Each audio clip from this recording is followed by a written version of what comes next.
In front of mine, she is asking me within you Muslims itself you have confusion. When you meet, you ask first. The question is whether you are a Wahhabi or a Sunni, whatever. These kind of questions, there is a confusion between you itself. What do you want us to follow? What is that we can exactly come follow and... The sister asked a question that the non-Muslim sister asked. There is a confusion among the Muslims. When you meet, you ask, you are a Wahhabi, or are you Hanafi, or a Shafi, or a Maliki. So there is a confusion amongst the Muslims. So what's the reply? I do agree with the non-Muslim sister that unfortunately many Muslims call different names. But when I tell the Hindus to go back to the Vedas, I tell the Muslims to go back to the Quran.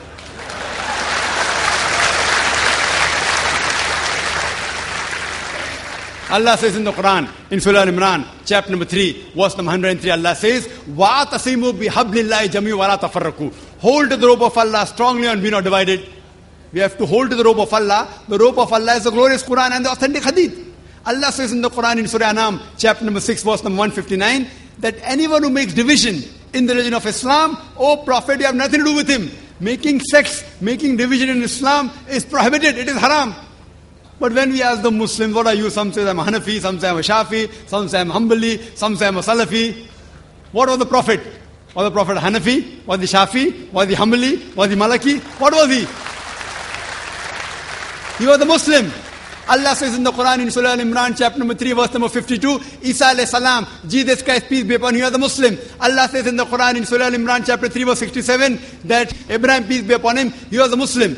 Allah says in the Quran, in Surah Fussilat, chapter number 41, verse number 33, وَمَنْ أَحْسَنُ قَالًا مِمَّنْ دَعَا إِلَى اللَّهِ وَعَمِلَ صَالِحًا قَالَ إِنَّنِي مِنَ الْمُسْلِمِينَ. Who is better in speech than one who invites to the way of thy Lord, works righteousness, and says that I'm a Muslim? Our beloved Prophet Muhammad sallallahu alaihi wasallam was a Muslim.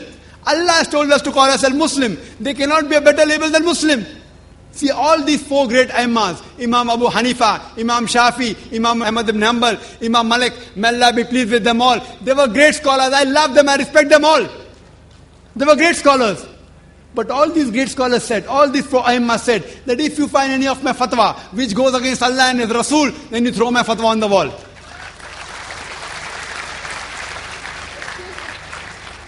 So here if you analyze that all these imams that came, they came not to make a new sect, they came for the people to go back to the original scripture, the Quran, the Sahih Hadith.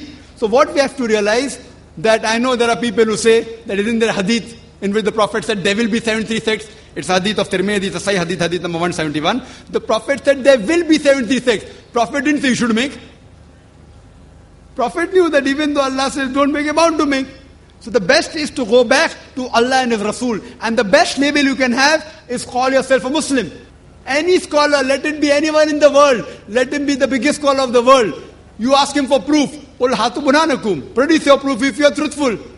If you are honest, produce your proof. So any scholar, if there's difference of opinion, you ask him for proof. Get the proof, check it up. Therefore in my talk I always give references. What I say, what Zakir says is rubbish in Islam. It is zero, nil. Therefore I say, Zakir doesn't say, Allah says, Qul huwallahu ahad, says Allah one and only. If Zakir says it is rubbish, zero, nil in Islam. If Allah says it carries weight. If the Prophet says it carries weight. So therefore sisters, Muslims should not be divided. We should call ourselves Muslims and follow the Quran and the Sahih Hadith. Anyone who divides the religion, they are going against the Quran.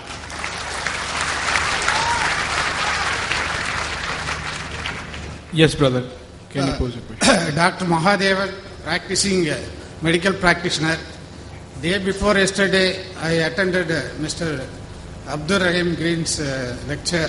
There was a question posed to him by a medical student. She asked about paradise. Those who practice Islam go to paradise and the rest of the people go to the hell. Is it the answer given by Mr. Abdur Rahim Green was not convincing? Can you please explain? Thank you. Brother, the question somebody asked by Abdur Rahim Green that those who practice Islam will go to paradise, those who don't practice Islam will go to hell. The answer wasn't convincing. I wasn't there. I'm sure Brother Abdur Rahim Green may have given a very convincing reply. Maybe you didn't understand certain of his points. I know him, he's a very good speaker, mashallah.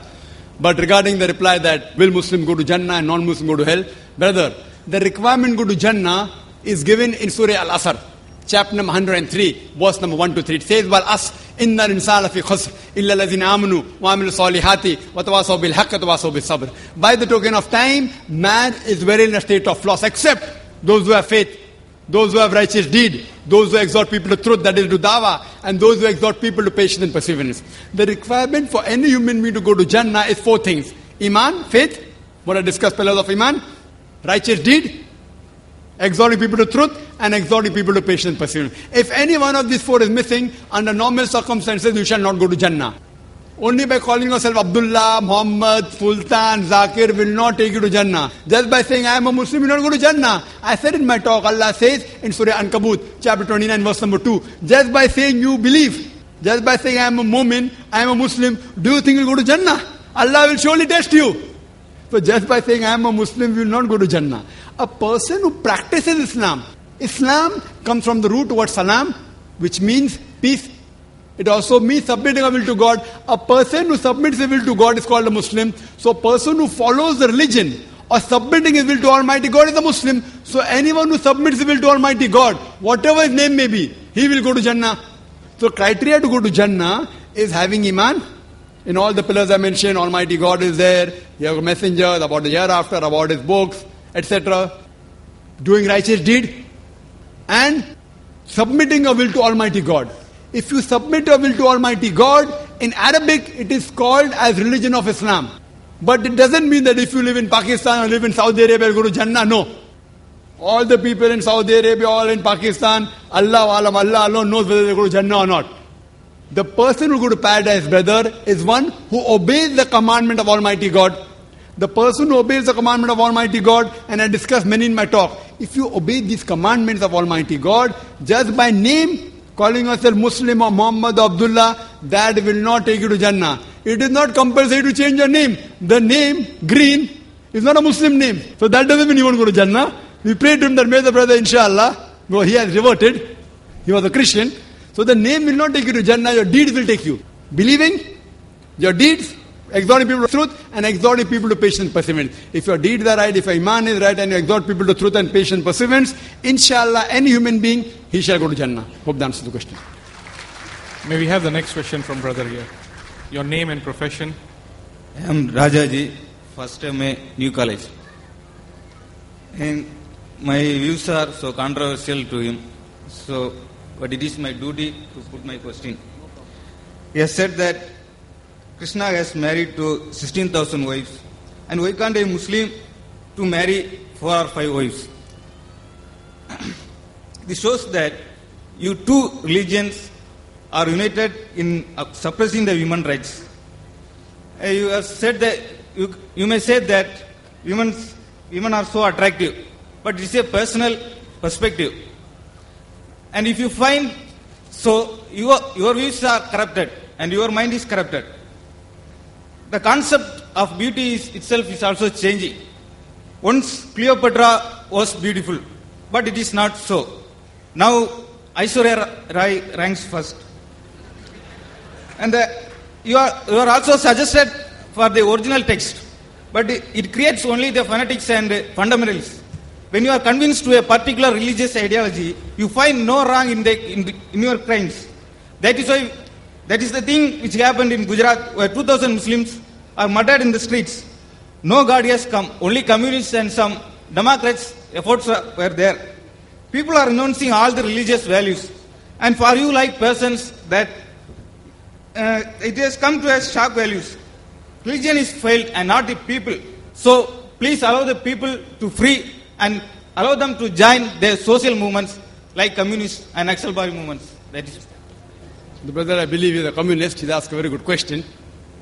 He is saying that if Hinduism allows and Krishna has married 16,108 wives and Islam allows, so Hinduism and Islam is joining in suppressing the women, according to you. According to him, brother, he is saying Cleopatra was beautiful, today she is not. Aishwarya Rai is number 1. For you, not for me. So what is beautiful for you may not be beautiful for me. I do agree with you. It is a perspective. I do agree with you. Aishwarya Rai may be number 1 for you, not for me. So we realize, brother, the concept of difference changes. And I gave the example. What is modest in America is not modest here. What is modest here is not modest in America. Who's to decide? I do agree with you. If you think that marrying more than one wife is suppressing the woman, who's going to take care of the millions of women? You?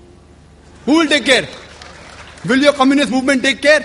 Allah, in the glorious Quran, gives you the solution to the problems of humankind. The solution doesn't go down your throat. I'm asking you a question today. There are millions and millions of women more than men. Who's going to take care of them? Who?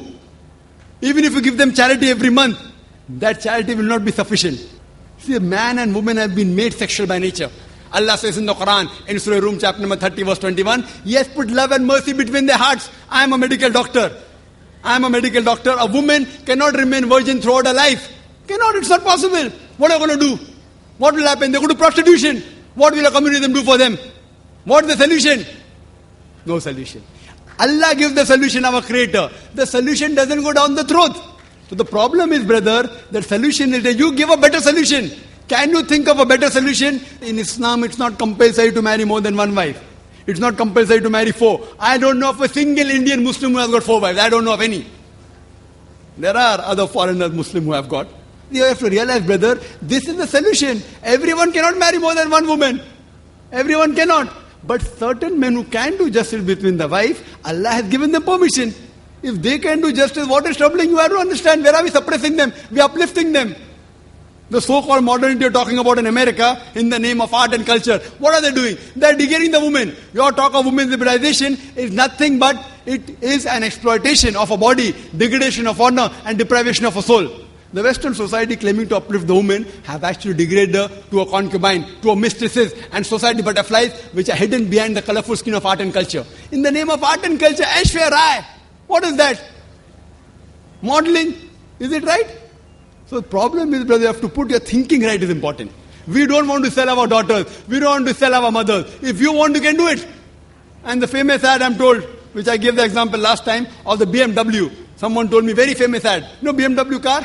It's a very famous car. Youngsters go in competition with Mercedes. In the ad, there's a woman standing in a bikini in front of that. Test drive her now. Who, the girl or the car? What are you doing? In the name of communism, in the name of uplifting the women, you're selling your daughters, you're selling your mothers. We Muslims don't want to do it. We don't want to do it. In America, you can have mistresses, 5, 10, 20, no one can stop you. So in communism, having mistresses is allowed. Having more than one wife, you have to give her rights, you cannot ill-treat her, you have to give her honor, you have to give her property. That doesn't go down your throat. Who is degrading the woman, you or me? You know, in America, one of the most advanced countries, these Americans who talk about that Islam degrades the woman, do you know, out of those people accepting Islam, today Islam is the fastest growing religion. Out of those people accepting Islam, 2/3 of the people are women. If Islam degrades the woman, then why are the American women accepting Islam? Why are the American men accepting Islam? Who forced Dr. Abu Amna Bilal to accept Islam? Who forced Brother Abdul Rahim Green to accept Islam? Who? If you see the women, 2/3 of the people are women. They are accepting Islam. Why? If Islam degrades the woman, why will they accept Islam? Because they know that Islam gives security to the woman. Islam uplifts the woman. That security may not go with your purpose of making money in art and culture. Like the politicians, they want to divide and rule. These people of art and culture talking about uplifting the woman, beauty contest, they're selling cosmetics. They make billions of dollars. You know that the beauty contest for what? In the name of beauty contest, they are making billions of dollars. So just because they want to make billions of dollars, many of them want to go and see. So if you realize, brother, we don't believe in exhibiting our women in front of public. We respect them, we love them, and we revere them. We don't want to degrade them.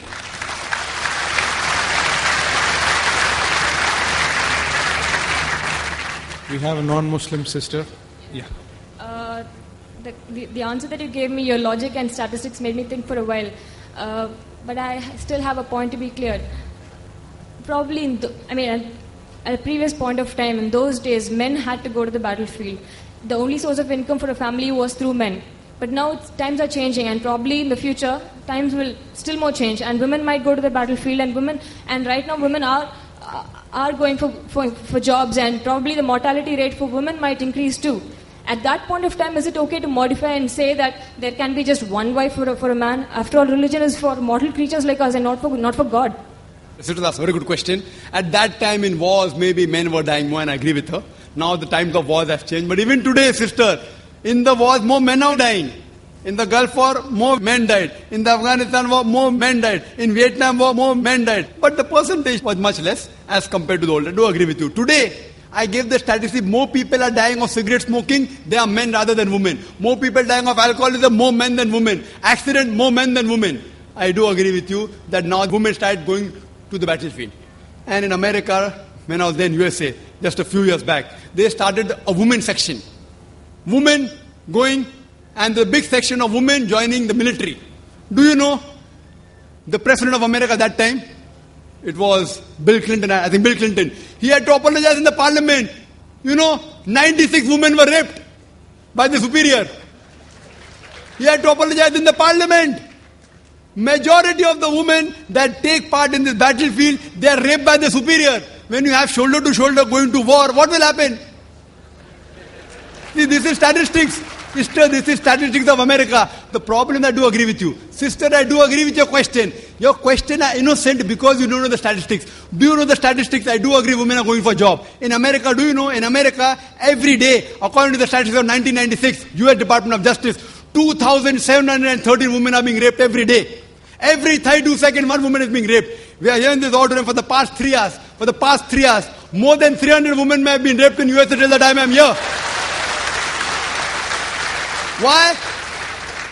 Islam is not against women working. Islam is not against women working, but it is the duty of the man to be the bread earner. They can work, but it should be a modest work. It should not be modeling, dancing, singing, or intermingling with the gents. Working is allowed, sister, but if you do those work which are immodest, there are high chances that you may be degraded, there may be immorality. Yes, sister, you have some comments? I'm not talking about any... degrading the modesty of a woman kind of jobs. I'm talking about modest jobs, say driving itself. There are the number of women drivers in the world are increasing. What at one point of time, let's say of a hypothetical situation, at one point of time the number of women drivers in the world increase and the mortality rate of women increase. At that point of time, is it okay for us to accept a religion and say that a man can have just one wife? I'm not just talking about this particular aspect of any religion alone. Any aspect of religion. Is it okay to modify religion as times are changing? This is a very good question. That can we modify religion as times are changing? If the religion is not perfect, it requires a modification. If the religion is perfect, no modification is required. So if the religion has a problem, therefore I told you, point out a single fault. You are talking hypothetically. Hypothetically, after 100 years, if women start diving, if women die, if women population becomes less, if. Sister, our Creator Almighty God knows the future. You and I don't know. He knows the future. He said a man is permitted to have more than one wife. Not compulsory. Even if I agree with you. Even if I agree the women population becomes same. It's not compulsory for a Muslim to have more than one wife. I have got only one wife, sister. I have got one wife only and I am satisfied with her. I don't intend marrying more. There's no problem. If someone can do it, there's no problem at all. Want to marry, marry. Don't want to marry, don't marry. But if you marry, you should do justice between a wife. So sister, our Almighty God Creator, He knows about the future. Suppose doctor says don't have cyanide. But if the cyanide doesn't harm me and if I have it, hypothetical, the doctor knows. But a doctor is a human being, can make mistake. Almighty God is the biggest doctor of everything. He is the biggest doctor. He knows what is required for. Therefore I said point out a mistake now. Tomorrow there may be something, then inshallah you can come and ask me the question tomorrow and then I'll give you the reply.